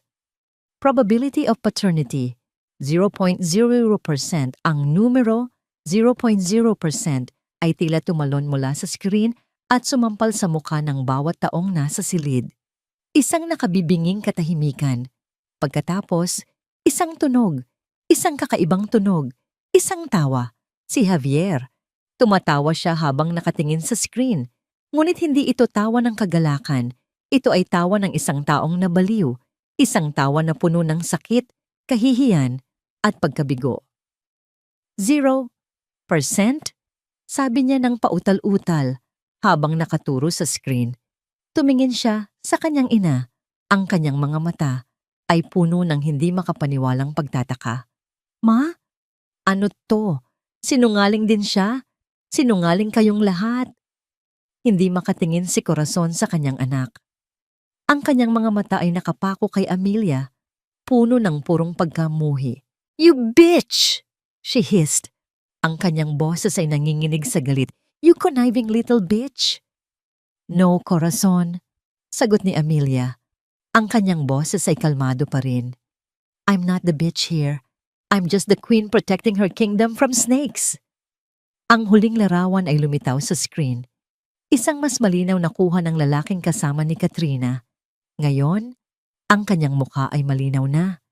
Si Mr. Albert Dizon, ang pinakabatang miyembro ng board. Ang lalaking kanina lang ay nakaupo sa tabi ni G. Medina. Lahat ng mga mata ay napalingon kay Dizon, na ngayon ay kasing putla ng isang papel. Sinubukan niyang tumayo, ngunit ang kanyang mga binti ay tila naging halaya. I can explain, nauutal niyang sabi. No need, Mr. Dizon, sabi ni Amelia. I'm sure your resignation letter will explain everything. Ang buong plano ay gumuho na parang isang kastilyong buhangin na tinamaan ng malaking alon. Ang alyansa ni Corazon ay nabasag. Ang kanyang mga kasinungalingan ay nabunyag. Ang kanyang alas ay naging isang walang kwentang baraha. Si Javier, sa gitna ng kanyang pagtawa at pag-iyak, ay biglang tumayo. Tinitigan niya ang kanyang ina na para bang ito ay isang halimaw. Ginamit mo ko, sabi niya. Ang kanyang boses ay puno ng pait. Lahat ng to, para sa paghihiganti mo. Ang buhay ko, ang pamilya ko, sinira mo para lang sa isang lumang hasyenda. Ginawa ko to para sa'yo, para sa atin. Sigaw pabalik ni Corazon. Hindi, sagot ni Javier. Ginawa mo to para sa sarili mo, dahil talunan ka at gusto mo akong gawing talunan na katulad mo. Sa mga sandaling iyon, ang lahat ng pagmamahal at respeto ni Javier para sa kanyang ina ay naglaho na palitan ng pagkasuklam. Siya ay isang papet at ngayon lang niya nakita ang mga tali na kumokontrol sa kanya. Mr. Chairman, sabi ni Amelia, ibinaling ang kanyang atensyon kay J. Medina na ngayon ay nakatulala at hindi alam ang gagawin.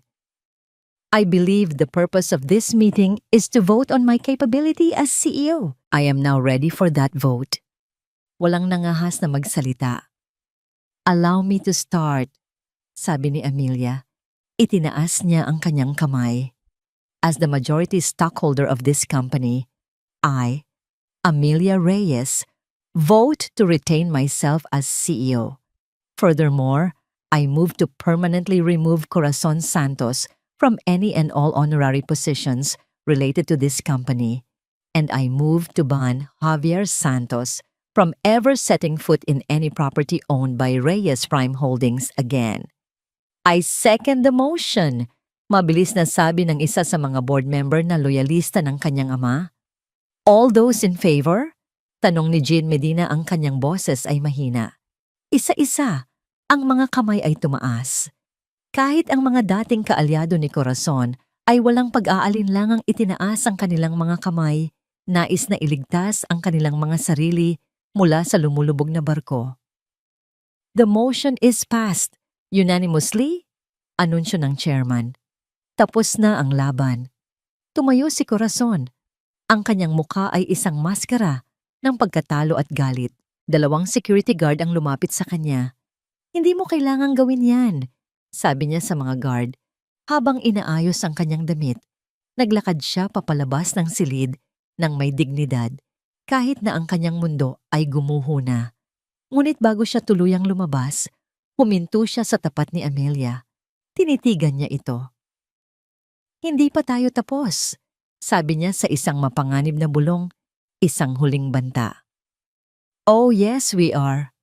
Mahinahong sagot ni Amelia habang nakatingin sa kanya ng walang takot. We are done. Pinanood ni Amelia habang inilalabas ng mga gwardiya si Corazon mula sa boardroom, ang babaeng nagplano ng kanyang pagkasira sa loob ng 30 taon. Pagkatapos ay tumingin siya kay Javier na nakaupo pa rin, nakatingin sa kawalan, isang sirang-sirang tao. Hindi niya naramdaman ng awa, hindi niya naramdaman ng galit. Wala. Wala na siyang naramdaman para dito. Sa wakas, pagkatapos ng mahabang panahon, naramdaman niya ang kapayapaan. Lumipas ang ilang linggo. Ang aling-aungaw ng digmaan sa boardroom ng Reyes Prime Holdings ay unti-unting humina, napalitan ng isang bagong sigla at direksyon sa ilalim ng hindi matatawarang pamumuno ni Amelia. Ang mga balita tungkol sa iskandalo ng pamilya Santos ay naging laman ng mga business column sa loob ng isang linggo. Ngunit gaya ng lahat ng balita, ito rin ay napalitan ng mga mas bago at mas malalaking issue.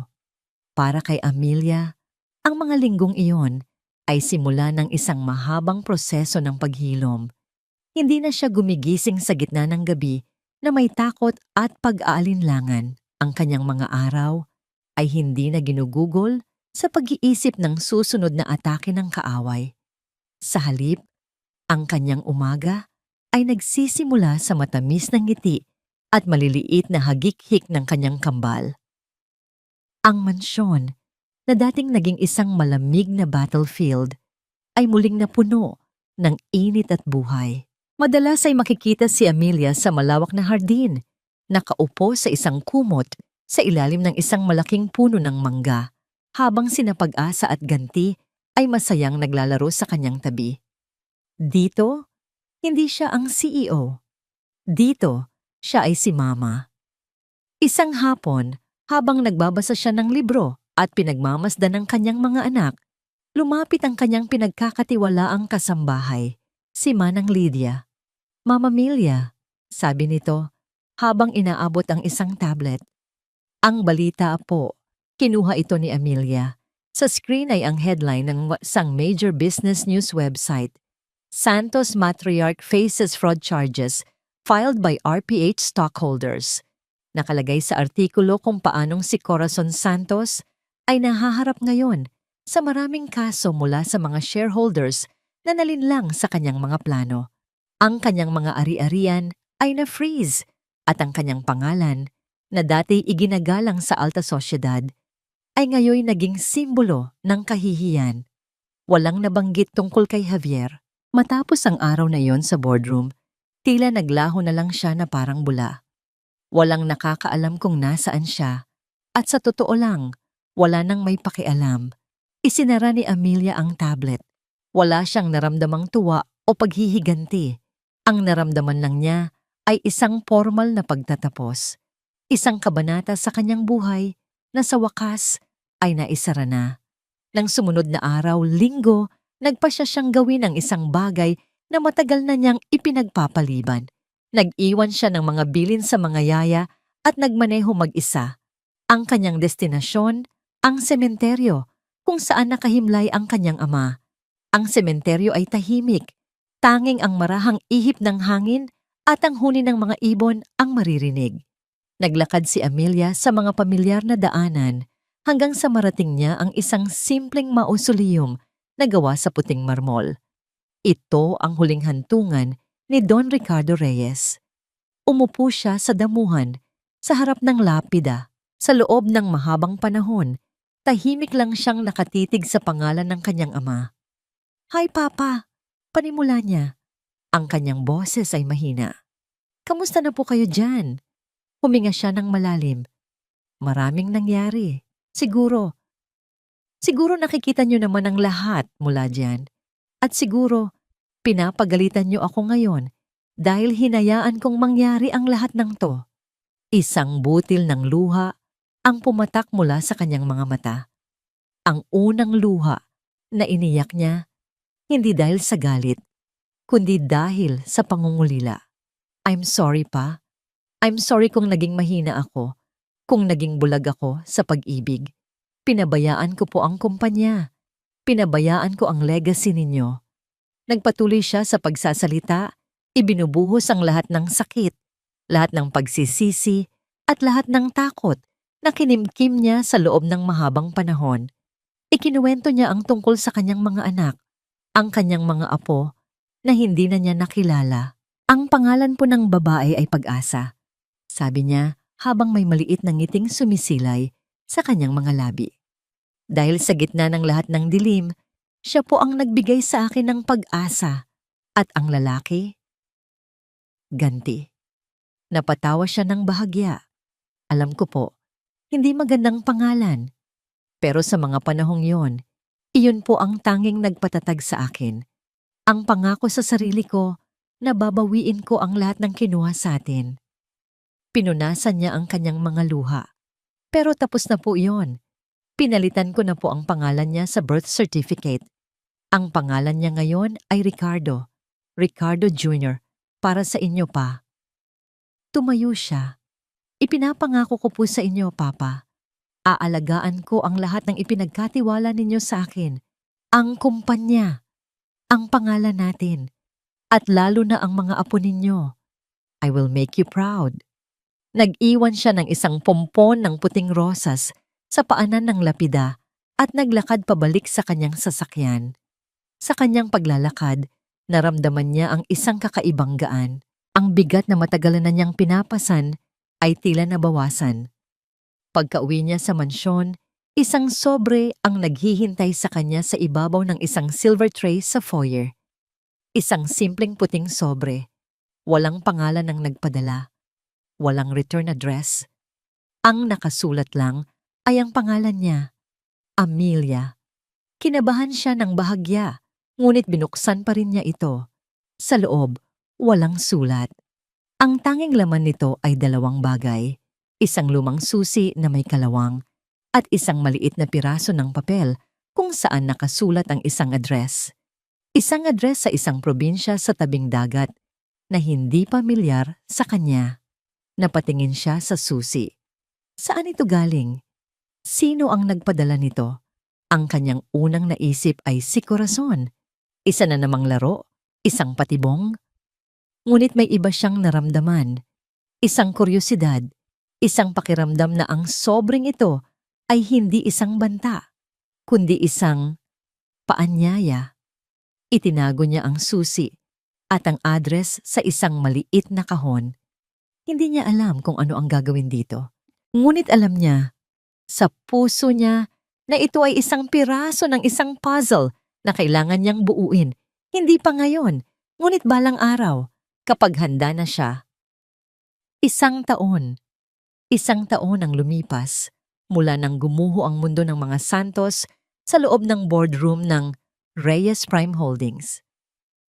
Sa loob ng isang taon na yon, si Amelia Reyes ay hindi lang basta bumangon, lumipad siya. Sa ilalim ng kanyang pamumuno, ang RPH ay umabot sa mga bagong taas. Ang kanyang mga desisyon ay matapang, ang kanyang mga plano ay makabago, at ang kanyang pangalan ay naging kasing kahulugan ng katatagan at kapangyarihan sa mundo ng negosyo. Mula sa isang babaeng pinag-uusapan sa mga blind item, siya ay naging isang icon, isang inspirasyon sa maraming kababaihan. Ang kanyang kwento, kahit na hindi niya isinapubliko ng buo, ay naging isang alamat ng pagbangon mula sa abo. Isang umaga, sa kanyang malawak na opisina na tanaw ang buong skyline ng Makati, abala si Amelia sa pag-aayos ng ilang mga personal na gamit. Isang taon na rin ang nakalipas mula noong ipinanganak niya ang kambal. Ngayon, sina Pag-asa at Ricardo Jr. ay mga masisiglang isang taong gulang na nagsisimula ng maglakad at magsalita ng kanilang mga unang salita. Habang inaayos ang isang drawer, nakita niya ang isang maliit na kahon. Binuksan niya ito. Sa loob ay ang luma at kinakalawang na susi at ang kapirasong papel na may nakasulat na address. Halos isang taon na niya itong itinago. Halos nakalimutan na, Ngunit ngayon, habang hawak niya ito, naramdaman niyang may nagbago. Ang takot at pagdududa ay napalitan ng kuryosidad. Ang galit ay napalitan ng isang payapang pagtanggap. Panahon na siguro.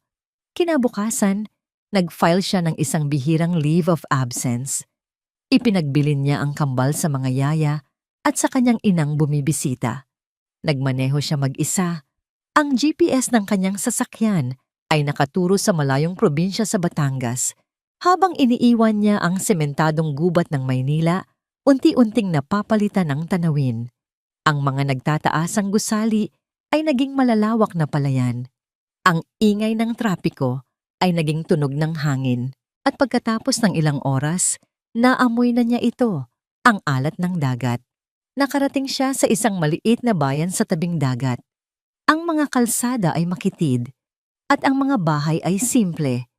Sinundan niya ang address hanggang sa dulo ng isang kalsada, kung saan nakatayo ang isang maliit na bahay na gawa sa kahoy nakaharap sa dagat. Ang pintura nito ay kupas na dahil sa araw at alat. Ngunit ito'y malinis at mukhang inaalagaan. Walang bakod. Tanging ang puting buhangin at ang asul na dagat ang nasa harap nito. Bumaba siya sa sasakyan. Ang tanging maririnig ay ang ritmo ng mga alon na humahampas sa dalampasigan. May pag-aalinlangan. Inilabas niya ang susi mula sa kanyang bulsa. Isinuksok niya ito sa susian ng lumang pinto. Umikot ito. Dahan-dahan niyang itinulak ang pinto. Ang loob ng bahay ay simple lang. Isang maliit na sala, isang kusina, at isang silid. Ang mga kasangkapan ay luma, ngunit maayos. May isang manipis na layer ng alikabok sa ibabaw ng mga bagay na nagpapahiwatig na matagal na itong hindi natitirhan. Sa gitna ng sala, sa ibabaw ng isang maliit na lamesang kawayan ay may isang sobre.